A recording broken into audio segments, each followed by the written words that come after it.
శ్రీ గురుభ్యో నమః.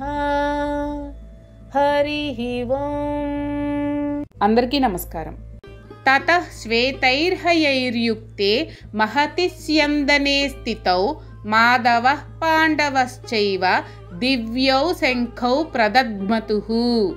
తతః అంటే పిమ్మట అని, శ్వేతైహ అంటే తెల్లని అని, హయైహ అంటే గుర్రములు అని, యుక్తే అంటే పూంచబడిన అని, మహతి అంటే మహా అని, స్యందనే అంటే రథమునందు అని, స్థితౌ అంటే ఉన్నవారే అని, మాధవ అంటే కృష్ణుడును అని, లక్ష్మీపతి అని, పాండవ అంటే అర్జునుడు అని, చ అంటే కూడా అని, ఏవ అంటే నిశ్చయముగా అని, దివ్యౌ అంటే దివ్యములైన అని, శంఖౌ అంటే శంఖములను అని, ప్రదద్మతుః అంటే పూరించిరి అని అర్థం.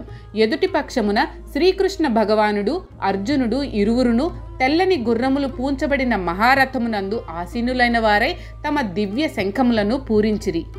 తరువాత తెల్ల గుర్రములను పూంచిన రథము మీద ఉన్న అర్జునుడు సారథి కృష్ణుడు తమ తమ శంఖములను పూరించారు. సాధారణంగా ముందు సైన్యాధ్యక్షుడు తన శంఖాన్ని పూరించాలి. కానీ కృష్ణుని మీద ఉన్న గౌరవం చేత ముందు కృష్ణుడు శంఖం పూరించిన తరువాత మిగిలిన వారు తమ తమ శంఖములను పూరించారు. ఇక్కడ ఒక విషయం గమనించాలి.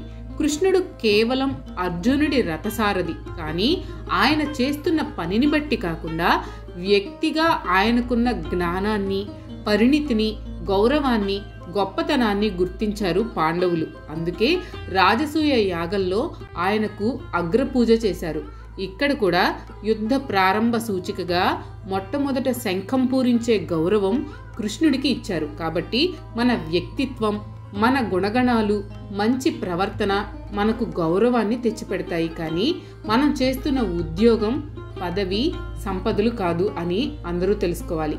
ఈ శ్లోకంలో కృష్ణుని మాధవుడు అని సంబోధించాడు వ్యాసుడు. అంటే మా అంటే లక్ష్మీదేవి ధవుడు అంటే భర్త, మాధవుడు అంటే లక్ష్మీదేవి భర్త. లక్ష్మీదేవి విజయానికి గుర్తు, విజయలక్ష్మి ఆమె. కాబట్టి మాధవుడు విజయ శంఖం పూరించాడు అంటే పాండవుల విజయం తథ్యం అనే సంకేతాన్ని ముందే మనకు ఇచ్చాడు వ్యాసుడు. జై శ్రీకృష్ణ. మీకు కనుక ఈ వీడియో నచ్చినట్లయితే లైక్ చేయండి. అలాగే మీ ఫ్యామిలీ అండ్ ఫ్రెండ్స్కి షేర్ చేయండి. ఛానల్లో కొత్త నోటిఫికేషన్స్ కోసం సబ్స్క్రైబ్ చేయండి. అలాగే పక్కనే ఉన్న బెల్ ఐకాన్ని ట్యాప్ చేయండి.